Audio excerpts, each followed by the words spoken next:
Bonjour à tous et bienvenue dans ce nouvel épisode de l'Instant T. Alors aujourd'hui on va parler sport et alimentation et pour apporter ce sujet je suis accompagnée de Vincent Youssef, mon coach privé sur Montpellier. Tout à fait. Bonjour Vincent, Bonjour merci à tous. d'être présent avec nous aujourd'hui. Est-ce que tu peux te présenter en quelques mots ? Alors en quelques mots, j'ai 37 ans, j'ai fait 15 ans d'armée, dont plusieurs années en antenne GIGN, et je m'occupais d'ailleurs de tout ce qui est préparation physique de certains athlètes en gendarmerie, etc. Et en fait à partir de ce moment-là, je me suis découvert vraiment cette passion pour aider les autres. Et cette passion m'a encore plus animé que la gendarmerie en elle-même, et donc j'ai décidé de changer de métier. Et donc de devenir coach à plein temps aujourd'hui. Donc je me suis reconverti professionnellement, j'ai repassé tous mes diplômes que j'avais dans l'armée, j'ai dû les repasser dans le civil. Et là aujourd'hui je suis coach personnel à plein temps sur Montpellier. Pour commencer, on va dans un premier temps plutôt parler de la partie alimentation. Donc parce qu'on le sait, on ne va pas le répéter, mais avoir un corps en bonne santé, ça nécessite tout d'abord une alimentation équilibrée et variée. C'est la base. Voilà. Mais du coup, quand on fait du sport régulièrement, est-ce qu'il y a une alimentation particulière à privilégier et est-ce qu'on doit adapter son alimentation en fonction de son activité physique ? Alors ça, c'est une question un peu générale qui est assez compliquée à répondre, dans le sens que déjà, tout dépend de l'activité physique que tu pratiques. Si tu pratiques une petite activité physique avec très très peu d'intensité, 2 à 3 fois par semaine, tu n'as pas vraiment besoin d'adapter vraiment la nutrition par rapport à cette activité-là. Par contre, à partir du moment où tu rentres dans des activités physiques qui vont te demander beaucoup plus d'énergie, comme par exemple de la course à pied mais plus sur des longues distances, ou faire vraiment du travail de force ou autre, là ça va te demander, de revoir un petit peu ton alimentation pour qu'elle se cale bien par rapport à tes dépenses caloriques de la journée. Parce que forcément, si tu dépenses beaucoup plus de calories dans ta journée, donc tu dépenses beaucoup plus d'énergie dans ta journée, tu vas avoir besoin de beaucoup plus manger, tout simplement. Et donc si tu ne fais pas ce travail-là, malheureusement, tu risques de ressentir très très rapidement des gros coups de fatigue dus au sport. Donc si vous reprenez le sport et que vous vous sentez très fatigué au début, ça peut venir du fait que vous ne mangez pas assez. Par contre, si c'est une petite activité ou si c'est juste un peu de marche ou autre, là, vous n'avez pas vraiment besoin de revoir votre alimentation.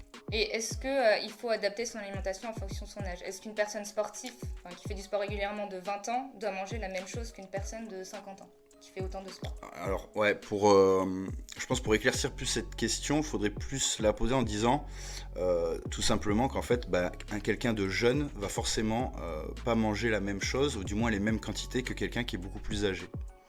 Et c'est souvent l'erreur que font les personnes âgées justement, c'est qu'ils gardent le même régime alimentaire toute leur vie, malgré le fait qu'ils vieillissent et que leur métabolisme, c'est-à-dire tout ce qui leur permet d'avoir les fonctions vitales, on va dire, qui fonctionnent plutôt bien, et bien en fait ce métabolisme-là chute avec le temps, surtout à partir de 30-35 ans, ce qu'on appelle la sarcopénie. Et malheureusement, avec cette perte de métabolisme, cette perte de masse musculaire, on a besoin de beaucoup moins d'énergie dans la journée. Et le problème, c'est que si on garde la même alimentation que quand on avait 20 ans, on finit par grossir sur le long terme. C'est pour ça qu'il y a des gens qui se retrouvent à grossir d'un seul coup, alors qu'ils ont gardé toujours la même alimentation, mais c'est parce qu'il y a un moment T où votre corps a commencé à baisser son métabolisme, et donc le surplus de calories que vous allez ingérer, malheureusement, va être stocké sous forme de graisse. Donc oui, il faut absolument revoir son alimentation en fonction de son âge et en fonction de son activité physique. Et du coup, on voit de plus en plus sur Internet, sur les réseaux sociaux, des sportifs et même des personnes qui ne pratiquent pas forcément beaucoup de sport, qu'il faut compter son nombre de calories. Est-ce que ce comptage de calories, il est intéressant ou alors il faut plutôt suivre son intuition ? Alors, je pense que si on n'a pas de soucis liés à la nutrition, c'est-à-dire si on a vraiment de l'énergie, qu'on prend pas de poids, qu'on prend pas de graisse, parce qu'on peut prendre du poids, on peut prendre du muscle, mais si vous voyez que votre condition en fait se dégrade avec le temps, il est intéressant de faire un calcul de votre nombre de calories que vous consommez dans la journée pour comprendre pourquoi est-ce que vous grossissez. Par contre, si vous n'avez aucun problème de nutrition, il n'y a aucun intérêt de compter ces calories. Et justement, les personnes qui veulent perdre du poids, vous pensez quoi des régimes alimentaires ? Que ce soit des régimes alimentaires donc hypocaloriques ou alors les régimes végétariens, cétogènes. Le truc c'est que tout ce que tu viens de me dire c'est tellement différent l'un et l'autre Alors qu'est-ce que j'en pense concrètement? Moi je pense que le régime de toute façon sur court terme ne fonctionne pas. Je veux dire, je peux le voir moi par rapport à tous mes clients que j'accompagne. En général quand ils m'appellent c'est qu'ils ont déjà testé une vingtaine de régimes différents, que ça fait des années qu'ils essayent de perdre du poids, qu'ils n'y arrivent pas. Mais pourquoi? Parce qu'on voit le régime comme quelque chose de très court, c'est-à-dire on va faire attention à ce qu'on mange pendant 1 voire 2 mois juste avant d'aller à la plage ou autre. On va perdre le poids qu'on veut, mais le problème c'est que si on reprend une alimentation comme avant, on va redevenir comme avant. Je rappelle quelque chose quand même qui est très simple, c'est qu'on est ce que l'on mange et on ressemble à comment on mange. Et donc malheureusement, si vous mangez trop de calories avec le temps, vous allez grossir, etc. Donc calculer son nombre de calories, je pense que c'est quand même important. Alors après, je sais pas si j'ai répondu à ta question, mais pour moi, si on n'a pas de soucis particuliers sur la nutrition, on n'a pas besoin d'augmenter ses calories, du moins de compter le nombre de calories exact que l'on a dans sa journée, quoi. Par rapport en fait aux différents régimes alimentaires, voilà, faut vraiment voir. Faut se dire, ok, comment est-ce qu'on voit le régime? Si on voit le régime de quelque chose de très court terme, c'est-à-dire de se dire on va faire ça pendant 2 mois et après on va reprendre une alimentation normale, c'est voué à l'échec d'avance. Par contre, il faut voir la nutrition comme quelque chose de long terme, c'est-à-dire que on peut faire un régime hypocalorique pendant un certain temps pour, par exemple, perdre du poids, perdre beaucoup de graisse qu'on a accumulé avec le temps. De toute façon, on va être obligé d'être en hypocalorique pour perdre du gras, hein, ça c'est obligatoire. En fait, si vous consommez moins de calories que ce que vous en dépensez dans la journée, vous maigrissez. Si vous consommez plus de calories que ce que vous en dépensez, malheureusement, vous allez grossir. Donc, après, chaque régime a ses avantages et ses inconvénients, mais pour moi, les régimes ne sont pas la solution, et très très loin de là. Il vaut mieux essayer de ce qu'on appelle souvent le rééquilibrage alimentaire ou la rééducation alimentaire. Donc trouver le rythme alimentaire qui nous correspond et qui va nous permettre de maintenir un poids de forme, qui va nous permettre d'avoir de l'énergie dans la journée, etc. Alors après, si tu veux qu'on décrive chaque régime précisément, juste pour parler juste du régime hypocalorique, on est obligé de passer sur un régime hypocalorique si on veut perdre du poids. Ça, c'est obligatoire. Par contre, on peut baisser son nombre de calories de façon très mesurée, d'accord ? Si forcément, tout de suite, on mange que de la salade, par exemple, et qu'on se retrouve qu'à manger que 1000 calories par jour, ça devient très très dangereux pour votre santé. Et en plus de ça, vous allez augmenter votre sentiment de frustration, vous allez augmenter votre niveau de fatigue, et malheureusement, sur le long terme, c'est impossible à tenir. Et pour votre santé, c'est pas bon non plus. Donc il faut absolument trouver un équilibre nutritionnel. Donc je n'aime pas parler de régime. Et juste pour revenir au comptage des calories, faut compter ses macros et micronutriments. Ouais, c'est mieux. Alors après, je pense que la base, c'est d'abord comprendre combien de calories en tout on mange. Et à partir de ce nombre de calories qu'on mange, ok, comment est-ce que j'ai réparti ce nombre de calories? Combien de protéines je mange dans la journée? Combien de glucides? Et combien de lipides? C'est les trois principaux, hein, glucides, protéines et lipides. C'est vraiment les trois principaux qu'il faut calculer pour comprendre est-ce que je mange trop de protéines? Est-ce que j'en mange pas assez? Est-ce que je mange trop de graisse? Est-ce que j'en mange pas assez? Ou est-ce que je mange trop de sucre? Ou est-ce que j'en mange tout simplement pas assez? Donc déjà, en faisant le vote total calorique plus exactement combien de protéines, de glucides et de lipides vous mangez, déjà vous aurez une vue d'ensemble de ce qui va ou ce qui ne va pas. Et si vous ne connaissez pas grand-chose en nutrition, rien ne vous empêche d'aller voir un professionnel pour vraiment, lui, il saura concrètement ce dont vous avez besoin. Il vaut mieux être accompagné. Si on n'a aucune base en nutrition, oui, il vaut mieux être accompagné. Par contre, si on connaît très bien son corps, si on a l'habitude de plutôt bien gérer sa nutrition, on n'est pas forcément obligé d'aller voir un professionnel pour ça, hein.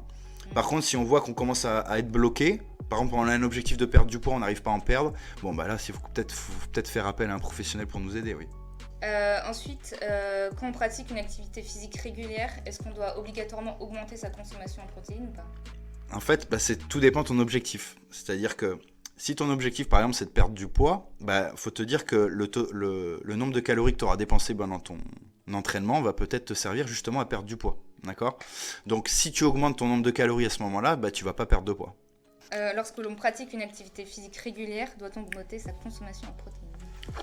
Ouais, donc comme je te disais, c'est vraiment par rapport à ton objectif. Si ton objectif, c'est de plus performer, oui, il faudra certainement que tu augmentes ta consommation de calories.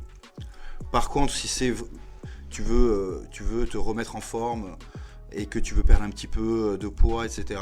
Bon, franchement, je ne sais pas s'il y a un réel intérêt à augmenter son total calorique. Mais après, c'est plus des ressentis personnels. C'est-à-dire que si vous voyez que vous commencez à vous mettez du sport dans votre quotidien et vous voyez que vous êtes fatigué très régulièrement, ça veut dire que vous ne mangez pas assez clairement. Ok. Donc là, ça veut dire que là, il faut augmenter votre nombre de calories. Oui. Ça, c'est certain. Et du coup, de protéines aussi? Ouais. Principalement. Alors ça, c'est pareil, tout dépend de ton objectif aussi. Pour Parce une prise que de muscle, ça. voilà, donc si ton objectif c'est de prendre du muscle, oui, tu vas être obligé d'augmenter ton nombre de protéines dans la journée. Tu n'es pas obligé de l'augmenter de façon drastique, mais en tout cas, il faudra forcément l'augmenter.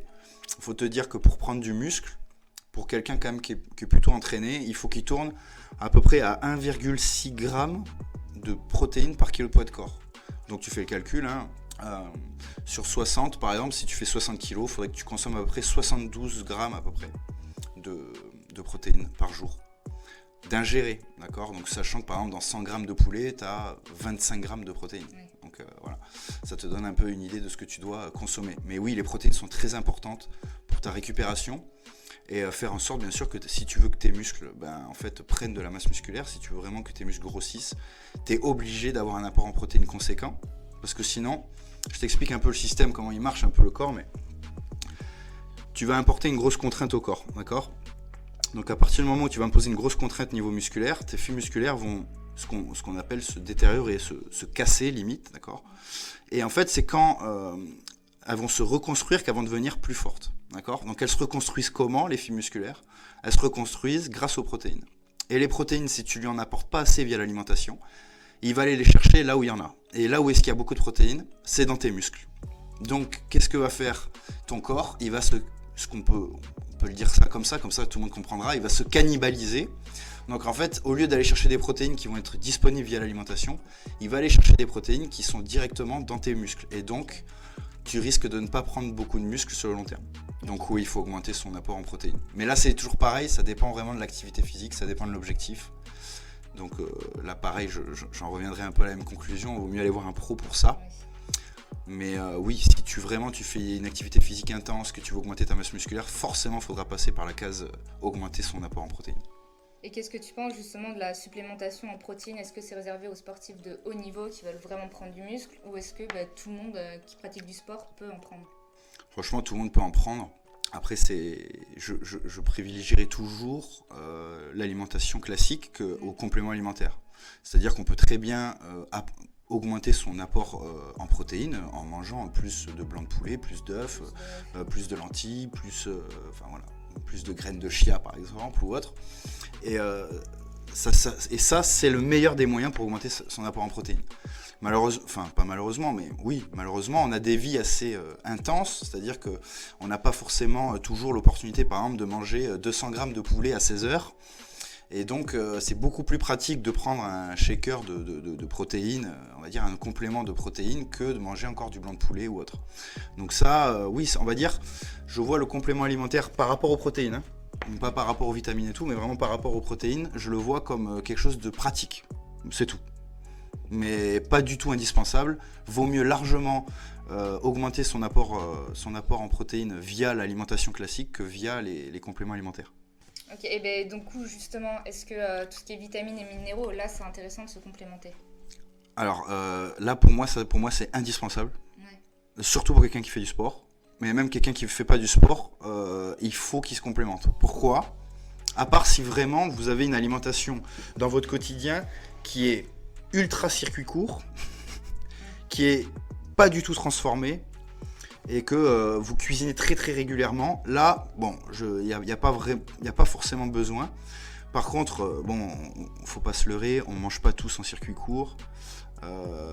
On cuisine pas forcément tout le temps, on se retrouve des fois à manger un peu par défaut, etc.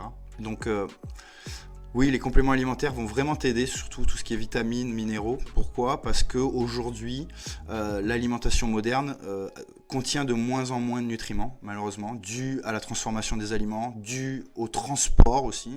Ça, c'est clair que si vous apportez une banane qui vient d'Amérique du Sud, forcément, elle n'aura pas la même qualité nutritionnelle que si vous allez chercher une banane qui est ici en France.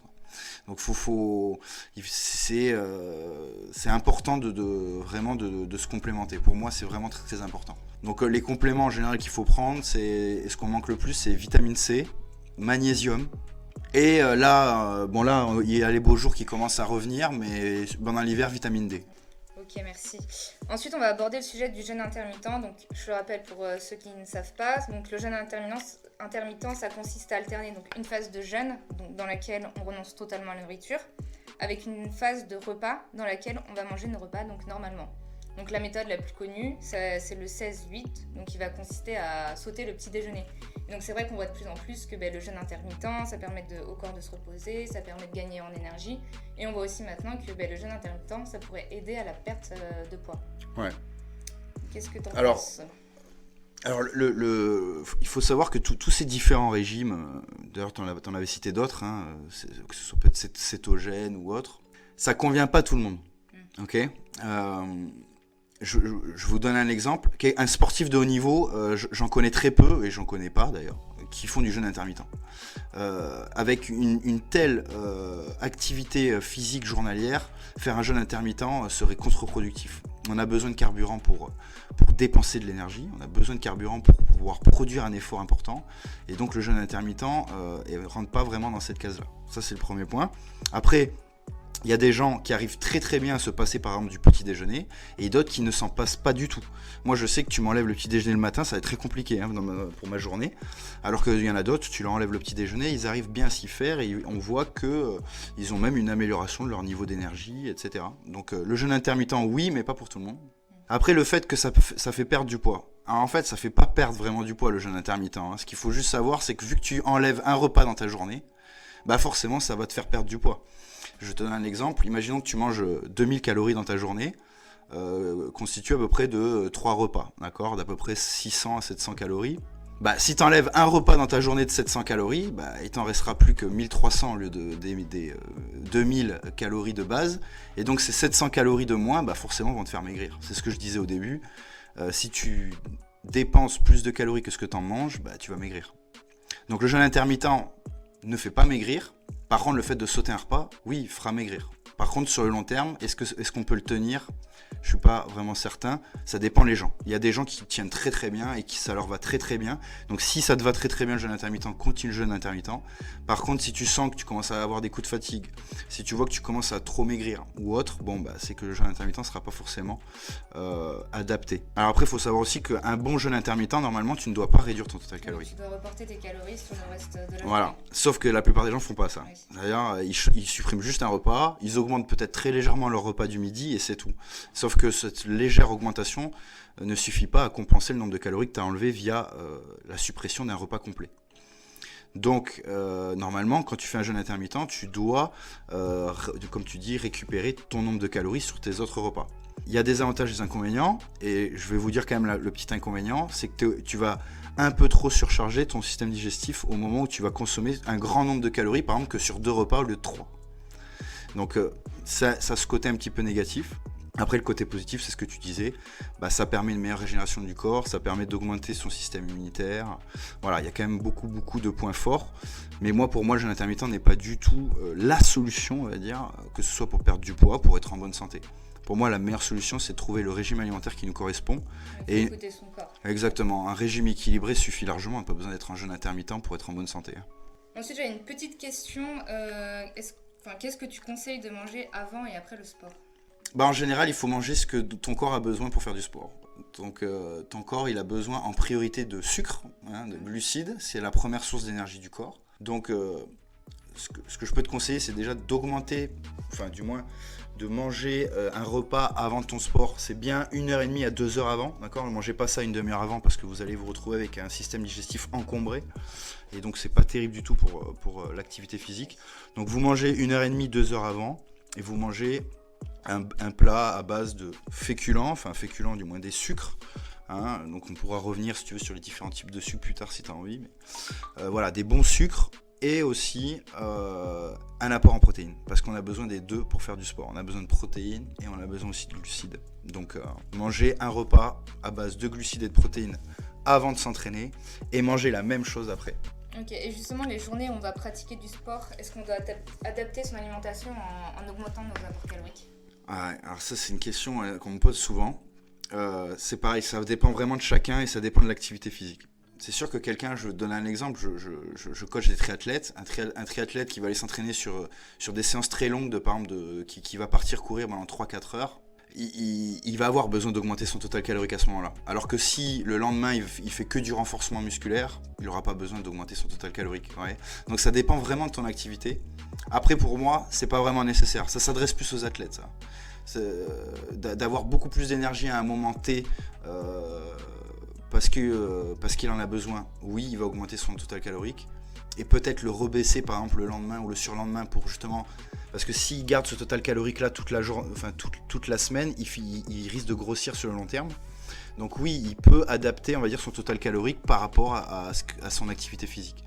Mais quelqu'un de lambda qui fait du sport juste comme ça, peut-être ajouter un fruit ou ajouter vraiment des toutes petites quantités, mais c'est toujours pareil, c'est en fonction de soi. Si tu vois que quand tu fais du sport, tu commences à te sentir beaucoup plus fatigué qu'avant, c'est pas normal. Normalement, ça doit documenter ton niveau d'énergie. Donc, si tu sens que ça te baisse ton niveau d'énergie, ça veut dire que tu manges pas assez. Donc, tu augmentes un petit peu. Donc, écouter son corps. Exactement. On en revient toujours au même, parce que chaque personne est tellement différente que c'est très compliqué de dire oui, c'est A et c'est pas B. Non, c'est très très très compliqué. Ça dépend vraiment de chacun. Ok, on va juste revenir au sujet des différents sucres, parce que je pense que c'est un sujet intéressant. Donc, si tu peux nous en dire un peu plus. Bon, je pense que tout le monde est au courant qu'il y a des bons et des mauvais. Ça oui. Il y a des bons et des mauvais sucres. Souvent on parlait avant de sucre rapide et sucre lent. C'est complètement obsolète maintenant aujourd'hui. Ça n'existe même plus d'ailleurs. On parle plus de sucre lent et de sucre rapide, on parle d'indice glycémique ou de charge glycémique. C'est-à-dire qu'on parle du pouvoir du sucre à agir sur ta glycémie sanguine. Alors je sais pas si je rentre un peu trop dans le détail peut-être, mais en fait si tu veux, tu as des sucres qui vont faire que ta glycémie va s'affoler, mais vraiment. C'est-à-dire que ton sucre va être beaucoup trop rapide pour ton activité de tous les jours. Résultat, en fait, ton corps va se retrouver avec un taux de sucre dans le sang qui est beaucoup trop élevé. Et ce taux de sucre dans le sang qui est beaucoup trop élevé, malheureusement, va faire intervenir ce qu'on appelle l'insuline. Et cette insuline-là, quand il y a un gros pic de sucre, malheureusement, va te faire redescendre ta glycémie en dessous du taux normal. Et donc, c'est le fameux coup de barre après le steak frites du mercredi après-midi. Quand tu manges steak frites par exemple, tu peux être sûr qu'à 14h tu commences à dormir sur ta copie ou au travail. Pourquoi ? Parce que tu es en hypoglycémie réactionnelle, ce qu'on appelle l'hypoglycémie réactionnelle. C'est-à-dire que tu as mangé beaucoup trop de sucre, ton corps, pour faire face à cette arrivée de sucre dans le sang, a dû malheureusement envoyer beaucoup trop d'insuline. Et ce beaucoup trop d'insuline, t'a fait redescendre ton sucre en dessous de la normale. Et donc on se retrouve en hypoglycémie réactionnelle. Donc on dort à moitié, on commence à être très fatigué. Et très souvent à ce moment-là, qu'est-ce qui se passe ? On mange. Pourquoi ? Parce que dès qu'on fatigue et dès que ton taux de sucre forcément il est en dessous de la normale, ton cerveau il t'envoie des signaux qui sont très simples. Attends, mon sucre ça va pas, donc il est trop bas, faut que tu me le fasses remonter. Donc c'est souvent là où on fait l'erreur de repartir sur des très mauvais sucres qui vont réaffoler la glycémie sanguine, et en fait c'est sans fin. Et c'est là où on se retrouve à grossir, et c'est comme ça aussi que la plupart des gens finissent diabétiques type 2, parce qu'en fait ils jouent comme ça toute la journée sur leur glycémie, à manger des sucres de très mauvaise qualité, donc ils obligent leur pancréas à envoyer énormément d'insuline toute la journée, et à force, en fait, ton pancréas par se fatiguer et à ne plus envoyer d'insuline, et on finit diabétique. Donc oui, le type de sucre que tu vas ingérer est très très important pour ton niveau d'énergie, pour le contrôle de ton poids et pour ta santé en général de toute façon.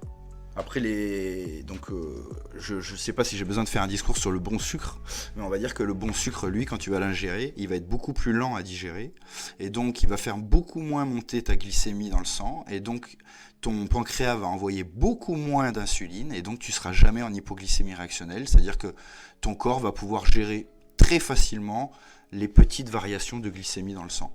Et dans quel aliment pour trouver des bons sucres ? Le champion du monde des sucres, c'est la patate douce. La patate douce ? C'est le champion.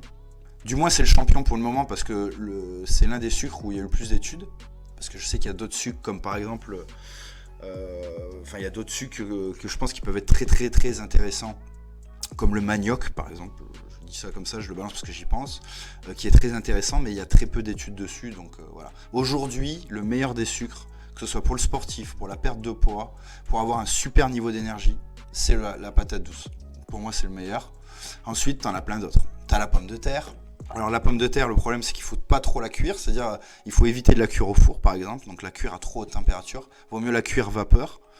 Ça permettra en fait de pas trop modifier l'amidon et de faire en sorte que ça devienne un sucre plutôt rapide, même si j'aime pas trop dire ça.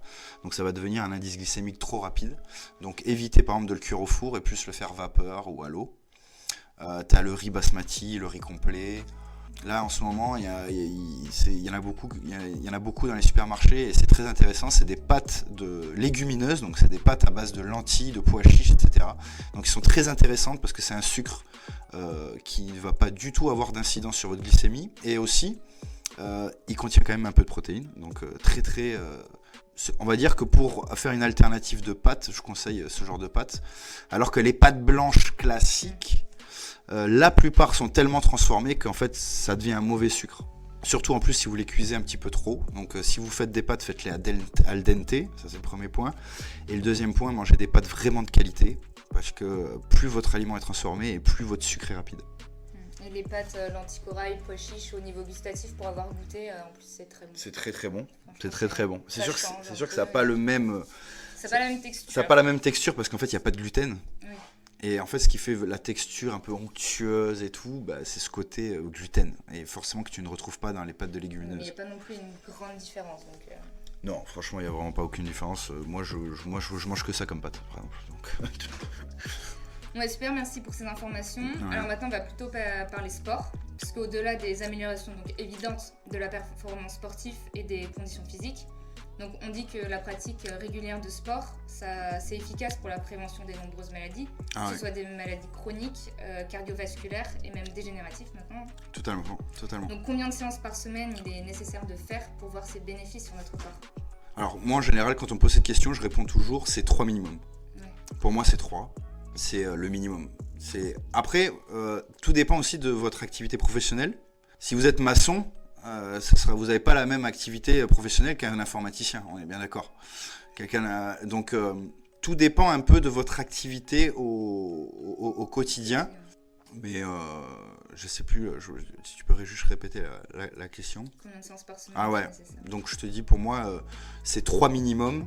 Voilà, après tu peux monter jusqu'à 5 en général pour quelqu'un, on va dire un peu lambda, c'est-à-dire qui n'a pas vraiment des objectifs de compétition ou autre, 5 entraînements, c'est déjà très très très bien. Voilà. Et après il y a certains athlètes qu'il faut qu'eux ils s'entraînent 7 sur 7 quoi. Donc, mais pour moi c'est 3 minimum. Et sachant qu'il faut qu'au minimum votre activité soit avec une certaine intensité quand même pour qu'il y ait un impact quand même sur votre corps pour qu'il puisse réagir et se reconstruire beaucoup plus fort. Si vous faites que du sport vraiment très très très doux, donc c'est bien, il n'y a aucun problème. Bien au contraire, il y aura quand même un impact bénéfique pour votre santé, mais il n'y aura jamais autant d'impact que si vous mettez quand même une intensité qui va vraiment permettre à votre corps de réagir et de revenir plus fort le lendemain, quoi. Ok, du coup j'en viens à ma question suivante. Est-ce qu'il est préférable de pratiquer donc 3 séances par semaine, mais longues on va dire, donc plus d'1 heure, ou alors plutôt 5-6 séances d'une demi-heure? Je pense qu'il n'y a pas de réponse vraiment à cette question. Ouais. Pour moi, le meilleur des sports ou la meilleure activité physique, c'est celle qu'on aime. Donc il faut s'arrêter là en fait. Ça sert à rien d'aller plus loin. Si vous aimez pas le HIIT, c'est-à-dire si vous aimez pas faire des entraînements avec des intensités très élevées et que vous préférez faire que de la marche parce que c'est d'une par rapport à votre niveau ou parce que il y a que ça que vous aimez, faites que de la marche. Il y a aucun problème. L'essentiel c'est d'avoir une activité physique régulière et celle qu'on aime. Parce que celle qu'on aime, on va pouvoir y retourner à chaque fois avec plaisir. Alors que si tu commences une activité physique que tu n'aimes pas, même si elle est peut-être plus efficace par exemple pour perdre du poids ou pour se remettre en bonne santé, si tu n'aimes pas cette activité-là, tu n'arriveras pas à la tenir sur le long terme. Ça, on revient un peu aux mêmes choses que les régimes. Les régimes, tu ne peux pas les tenir sur le long terme. Une activité physique que tu n'aimes pas, tu ne pourras pas la tenir sur le long terme non plus. Oui, le principal, c'est de pratiquer quelque chose que l'on aime pour tenir sur la durée. Exactement. Après, tu me dis, mon objectif, c'est ça, que c'est bien précis. Je te dirai quel type d'entraînement il faudrait que tu fasses, oui. Okay. Et du coup, tu as parlé de HIIT, et donc justement, est-ce que le cardio il est indispensable dans le processus d'une perte de poids? Et justement, est-ce qu'il faut privilégier donc, le HIIT, donc des entraînements à intervalles à haute intensité, ou alors donc privilégier l'intensité à la durée, ou combiner les deux? Moi, je dirais qu'il faut privilégier l'intensité à la durée. Alors, pour plusieurs raisons. Alors, la première, c'est l'augmentation de ta masse musculaire. C'est-à-dire que plus tu vas travailler sur des intensités élevées, plus tu vas augmenter ta masse musculaire. Plus tu augmentes ta masse musculaire, plus tu augmentes ton métabolisme. Et donc, plus tu vas perdre de calories au repos. C'est-à-dire que, par exemple, là, aujourd'hui, tu fais pas de sport, imaginons, tu dépenses par exemple 2000 calories dans ta journée. Ok. Tu vas commencer à mettre des activités physiques très intenses, donc tu vas augmenter ta masse musculaire. Peut-être qu'au bout de 6 mois, tu en auras besoin de 2400 calories. Tu vois ? Et donc, résultat, ça va te permettre déjà d'une peut-être de manger plus si tu n'as pas un objectif de maigrir par exemple, ça c'est le premier point. Deuxième point, en fait ça va te permettre un meilleur contrôle de ton poids tout simplement parce que plus ton métabolisme il augmente et plus c'est facile de perdre du poids en fait. Donc moi je dirais des intensités élevées parce que tu as ce facteur métabolique qui est très important et augmenter sa masse musculaire c'est quand même très très important pour la perte de poids. Moi je le vois dans mes coachings. Ce qui marche le mieux, c'est les intensités élevées, avec des périodes de repos courts. Peut-être des séances plutôt courtes, même que 30 minutes, ça peut suffire, mais avec des intensités très élevées. Plus l'intensité est élevée, plus il y a d'impact musculaire. Plus l'impact musculaire, plus son métabolisme augmente, et plus on arrive à contrôler son poids, etc. Ok, et par exemple, là, si je veux faire un HIIT, tu me conseilles quelle durée, à peu près? Bah, si par exemple tu es débutant en HIIT, je te conseille de faire 15 minutes au début, ça suffit. Et après, au fur et à mesure, tu essaies d'augmenter. Et il y a un temps à pas dépasser ou... Non, parce que tu as des athlètes qui font 1 heure de HIIT. Donc, non, il n'y a pas... Non. C'est pareil, c'est en fonction de chacun, en fonction de son niveau, en fonction de comment on se sent. Mais déjà, 30 minutes de HIIT à une belle intensité, déjà... Oui, c'est déjà pas mal. Déjà c'est très très très très bien. Ouais. Et est-ce que, donc pour toi, il y a un moment de la journée à favoriser pour faire du sport ou pas? Ah non, franchement, il n'y a pas vraiment de moment. Je dirais que c'est quand tu peux, quoi. Voilà. Après, si tu as un emploi du temps plutôt sympa, c'est vrai que moi, je préfère par exemple m'entraîner le matin parce que je sais qu'après, j'ai plus à l'entraînement à penser. On va dire que je m'entraîne le matin, bam, c'est fait, et après j'ai juste ma journée à faire. Mais après, non, il n'y a pas vraiment de règles là-dessus. Je sais qu'il y a eu plusieurs études qui sont sorties là-dessus. Par rapport au est-ce qu'on est plus performant le matin, est-ce qu'on est plus performant l'après-midi. Franchement, tout se vaut, il n'y a pas vraiment de... le matin, ce qui est pratique, voilà, c'est ce côté où voilà, on est débarrassé pour la journée. Voilà, on est débarrassé de la journée et on est frais. Ouais, c'est-à-dire qu'on n'a pas la journée dans les pattes. Par exemple, si tu travailles toute la journée pendant 8 heures et qu'après tu te retrouves à faire ta séance. Voilà, exactement. Mais d'un autre côté aussi, quand tu te lèves le matin, tu n'as juste que ton petit déjeuner dans le ventre. T'as pas 3 repas par exemple. T'as pas par exemple ton petit déjeuner plus ton repas du midi plus une petite collation avant de t'entraîner. Et plus on va dire t'as ces réserves là et plus tu seras performant à l'entraînement. Donc c'est pour ça que je te dis que tout se vaut. Si tu peux t'entraîner le matin comme l'après-midi, franchement t'auras pas forcément des résultats différents, quoi. Et du coup si on s'entraîne le matin, c'est mieux de pratiquer à jeun ou après le petit déjeuner? Alors la pratique à jeun du sport, je recommande pas forcément. Parce que, pareil, sur le long terme, ça risque de beaucoup te fatiguer et ça va beaucoup stresser ton organisme. Donc, ça, on peut, par exemple, pour certaines préparations d'athlètes qui doivent perdre, par exemple, beaucoup de poids avant une compétition, on peut pratiquer un peu le sport à jeun parce que j'avoue que c'est assez efficace sur la perte de poids. Mais par contre, sur le long terme, je sais pas si c'est vraiment efficace parce que tu risques de te fatiguer. Après, si quand tu t'entraînes à jeun, tu sens que tu es en forme et que ça va, il n'y a pas de souci. Après, moi, je conseillerais toujours quand même d'avoir... En fait, il faut se dire que votre alimentation, c'est votre carburant. Donc, si vous ne donnez pas de carburant, ça va être compliqué d'aller au bout de l'entraînement, quoi. Donc, plus tu apportes du carburant et plus tu auras de l'énergie et donc plus tu seras performant à l'entraînement. Donc, pour moi, il faut quand même manger avant. Ok, ensuite je vais parler un peu de tout ce qui est étirement et mobilité. Est-ce que c'est important dans une progression sportive? Ouais, et encore plus aujourd'hui depuis que le CrossFit est arrivé, j'avoue que ils ont vraiment démocratisé ça. C'est-à-dire qu'avant on faisait beaucoup de sport et tout, on parlait très peu de mobilité, on parlait très peu d'étirement, un petit peu mais pas trop. Ça se faisait plus à un niveau athlète, mais niveau amateur, c'est vrai que ça se faisait très peu. Et c'est vrai qu'aujourd'hui, on se rend compte de l'utilité énorme qu'a la mobilité et les étirements dans ta progression sportive, que ce soit pour que techniquement, pendant tes entraînements, tu sois au point. C'est-à-dire que plus tu as d'amplitude et plus aussi tu as d'impact musculaire. Mais pour obtenir une grande amplitude, tu es obligé d'avoir beaucoup de mobilité. Donc plus tu as de mobilité, plus tu as d'amplitude, plus tu as d'amplitude, plus tu as d'impact musculaire, plus tu as d'impact musculaire, plus tu progresses. Donc oui, il faut la mobilité et les étirements sont super importants. Les étirements sont importants aussi pour la récupération, ça c'est clair. Par contre, voilà, c'est pareil, il y a 2 écoles. Tout dépend de l'entraînement que tu as fait. Si tu as un entraînement de très très haute intensité, donc il y a eu un impact musculaire très important, je ne conseille pas de s'étirer tout de suite après. Il vaut mieux s'étirer le lendemain. Parce que déjà, tu as créé énormément de lésions musculaires. Donc si en plus de ça, tu vas étirer derrière, tu vas créer encore plus de lésions. Et ça peut être contre-productif, que ce soit pour ta récupération, mais aussi pour le risque de blessure. Alors que tu t'entraînes à très haute intensité et le lendemain tu t'étires, là il y a beaucoup moins de problèmes à ce niveau-là. Après, c'était quoi l'autre cas que tu me disais? C'était plus la mobilité. Par exemple, faire une séance, dans une journée tu fais pas de sport et tu te fais une petite séance de 20-30 minutes de mobilité. Bien sûr, non mais c'est très important parce que même ce qu'on appelle d'ailleurs aussi les entraînements un peu fonctionnels, c'est-à-dire que plus tu es mobile et plus tu as des facilités dans la vie de tous les jours en fait. Ramasser quelque chose par terre, tu es dans la voiture, tu veux ramasser ton blouson qui est à l'arrière, beaucoup plus facile. En fait, toutes ces petites choses, en fait, mis bout à bout, te changent littéralement la vie. Quelqu'un qui n'est pas du tout mobile, il se retrouve au bout de 6, 7, 8 mois de travail beaucoup plus mobile, franchement, il change sa vie. Et tu penses quoi de tout ce qui est yoga et méditation en complément du sport ? C'est très très bien. Après, on peut voir ça comme un bon complément. Le yoga, c'est très bien, par exemple, pour la mobilité, pour la respiration, pour les abdominaux, etc. Donc, pour moi, le yoga est une activité physique. Oui, donc, les muscles en profondeur, voilà. Ouais. Par contre, il n'y a pas des intensités élevées. J'en reviens un peu à la discussion que j'en ai tout à l'heure. C'est plus en douceur. C'est plus de la douceur, mais c'est très très bien, il n'y a pas de souci. La méditation, bien sûr, que c'est de toute façon pour tout et pas que le sport, hein.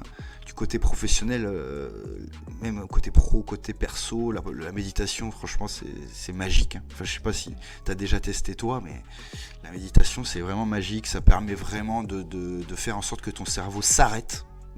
Parce que aujourd'hui, on a la tête embrumée tout le temps. On a tout le temps un brouillard à la place des idées. Pourquoi ? Parce qu'on a tellement d'idées qui arrivent à la seconde. On a tellement de choses aussi qui stimulent notre cerveau, que ce soit les réseaux sociaux, les notifications, le bruit, enfin tout stimule ton cerveau.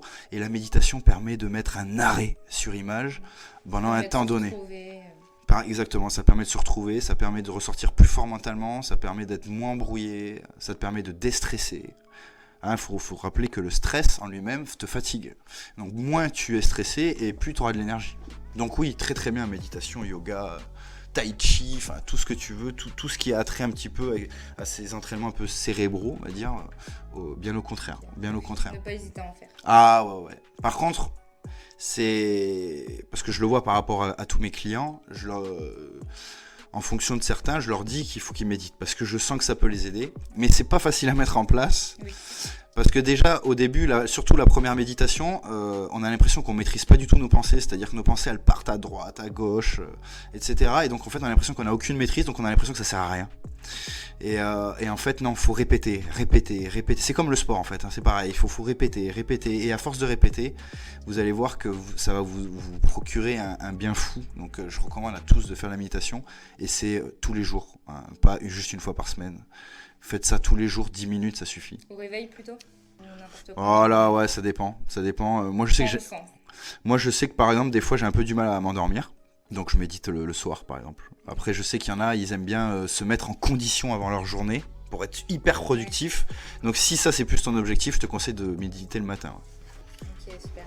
Et du coup, on n'en a pas encore parlé, mais des jours de repos. Est-ce que c'est important d'en caler dans ta semaine pour justement laisser aux fibres musculaires le temps de se reconstruire ? Ouais, alors après c'est pareil, c'est comme je te disais, il y a certains athlètes qui s'entraînent 7 jours sur 7. Ouais, après le repos en lui-même, parce que faut se dire par exemple, même un athlète qui s'entraîne 7 jours sur 7, il a des moments de repos quand même, tu vois. Et ces moments de repos sont ultra importants, parce que en fait, c'est pendant ton repos que ton corps se régénère et devient plus fort. C'est pas pendant l'exercice en fait. Pendant l'exercice, ton corps il fait que subir. Il s'adapte à ce que tu lui demandes de faire. Tu dégrades des fibres musculaires, etc. Tu dégrades des tendons. Tu apportes une énorme contrainte au corps. Et tu vas forcer au corps à se régénérer beaucoup plus fort après. Donc c'est très important. Il faut absolument avoir des moments de repos. Comme le sommeil qui est très très important.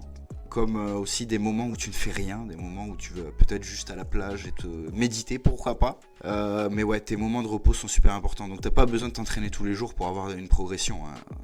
Tu t'entraînes, comme je t'ai dit, le minimum pour moi c'est 3. Donc déjà si tu t'entraînes 3 fois par semaine à des bonnes intensités ou sur du long, c'est-à-dire faire des entraînements plutôt longs, ça suffit très largement. Et comme ça t'as 4, voire même 4, voire 3 jours de repos dans la semaine. C'est très très bien. Il faut du repos de toute façon. Et justement, maintenant qu'on sait que faire du sport, c'est primordial pour la santé, où mettre la limite? Et surtout pour les personnes qui viennent de débuter le sport. Ouais, alors si on se connaît pas du tout, c'est là où c'est très compliqué. Et c'est pour ça que faire appel à un pro, c'est beaucoup plus simple. Parce que quand on débute. Parce que quand on débute, on sait pas du tout quel niveau on sait pas du tout où on est. Et en plus, des fois, on a même tendance à faire des activités physiques qui nous plaisent pas. Parce qu'on a vu ça sur YouTube, parce qu'on a vu ça sur Instagram. Ah bah tiens, elle fait ça, j'ai vu qu'elle avait arrivé à perdre du poids en faisant tel et tel type de séance d'entraînement, donc j'essaie de les reproduire, mais en fait ça me plaît pas du tout, tu vois. Comme je dis, hein, les meilleurs des sports, c'est celui qu'on aime, donc vous focalisez pas forcément sur une méthode d'entraînement spécifique. Focalisez sur sur quelque chose que vous aimez, ça c'est vraiment essentiel. Après, pour revenir sur ta question, si tu peux la répéter. Ou mettre la limite quand on commence, pas forcément quand on commence le sport, hein, tout simplement, ou mettre la limite au sport. C'est très compliqué à répondre ça, parce que ça dépend vraiment de chacun. Vraiment de chacun. Si vous êtes quelqu'un qui peut entraîner, allez pas commencer tout de suite à faire 6 jours sur 7 d'entraînement. Enfin, tu commences par 2, voire 3 entraînements par semaine. C'est toujours reprise progressive. Tout, exactement, et on en revient à la même chose. Écouter son corps, voir, ok, est-ce que je suis vraiment fatigué, est-ce que ça augmente mon énergie. Déjà, dès que vous mettez en place vos séances de sport, déjà le premier constat que vous devez faire, c'est par rapport à votre niveau d'énergie. Si vous voyez que vous avez un niveau d'énergie plus élevé, ça veut dire que vous faites les choses bien. Si vous voyez que vous avez un niveau d'énergie beaucoup plus bas que d'habitude, ça veut dire que vous faites les choses mal. Donc à partir de là, soit vous réduisez votre activité physique, soit, on en revient un peu à ce qu'on disait par rapport à la nutrition, soit c'est votre nutrition qui va pas. Ok, mais pour moi c'est tout. Si tu as des choses à rajouter. Il y aurait plein de choses à rajouter, mais je pense que ce qu'il faut garder à l'esprit déjà, c'est que si vous voulez faire une activité physique pour vous sentir bien, et même pour perdre du poids ou autre, faites ce que vous aimez. Ça c'est vraiment, je le dis tout le temps, parce qu'aujourd'hui on est beaucoup trop influencé par ce qui se passe sur les réseaux sociaux. Et on a l'impression qu'il n'y a que cette méthode-là qui marche. C'est un peu comme la nutrition, il n'y a que le jeûne intermittent qui marche, il n'y a que les régimes hypocaloriques qui marchent, etc. Non, il n'y a pas de vérité en fait. C'est en fonction de chacun, d'accord ? Vraiment en fonction de chacun, donc faites le sport que vous aimez. Et après, par rapport à l'alimentation, quand même, pour revenir là-dessus, il y a quand même des principes de base qu'il faut absolument mettre en place. C'est manger le moins transformé possible. Bon, je pense que tout le monde le sait, mais personne ne le fait. Donc à partir du moment, et pour voir si un aliment est ultra transformé, c'est pas très compliqué. Hein. Vous allez voir de quoi est constitué le produit que vous achetez. Plus la liste est longue, plus c'est transformé. Plus la liste est courte, moins c'est transformé. C'est pas plus compliqué que ça. Et après, des circuits courts. Pour aider nos artisans, nos agriculteurs locaux, c'est le premier point. Et surtout pour la préservation des nutriments et des vitamines. Donc voilà, ça c'est les deux bases. Et après, bien sûr, pour finir sur la nutrition, c'est manger ce dont vous avez besoin. Donc n'en mangez pas trop et n'en mangez pas moins de ce dont vous avez besoin. Mangez ce qu'il vous faut, en fait. Et pour ça, faut ou vous comptez vos calories, ou vous le faites au ressenti. Et je pense que la meilleure des manières au début, c'est de le faire au ressenti. Et si vous voyez que vous n'y arrivez pas, là, il faudra peut-être passer sur je compte mes calories pour vraiment voir où est-ce que j'en suis. Ok, merci beaucoup Vincent. Et donc pour rappel, Vincent est coach privé. Donc pour nos auditeurs qui ont envie d'un suivi sportif, où est-ce qu'ils peuvent vous trouver ? Alors, ben, ils peuvent me trouver sur Internet, hein. Ils vont sur Google, ils tapent coachingvincent.com. Voilà, c'est le site Internet. Donc, vous tapez coachingvincent.com et puis vous me trouvez. Vous verrez, vous aurez tout, mes tarifs, ce que je fais, mes prestations, les témoignages de mes clients. Enfin, voilà. Donc, n'hésitez pas à aller sur coachingvincent.com. Tu restes sur la ville de Montpellier ou tu te déplaces Alors, récemment? ouais, alors je me déplace pas énormément aux alentours. J'ai essayé de rester sur Montpellier, mais on va dire à 20 km de Montpellier, je me déplace, quoi. Ok, bah, super, merci beaucoup de nous avoir écoutés. On se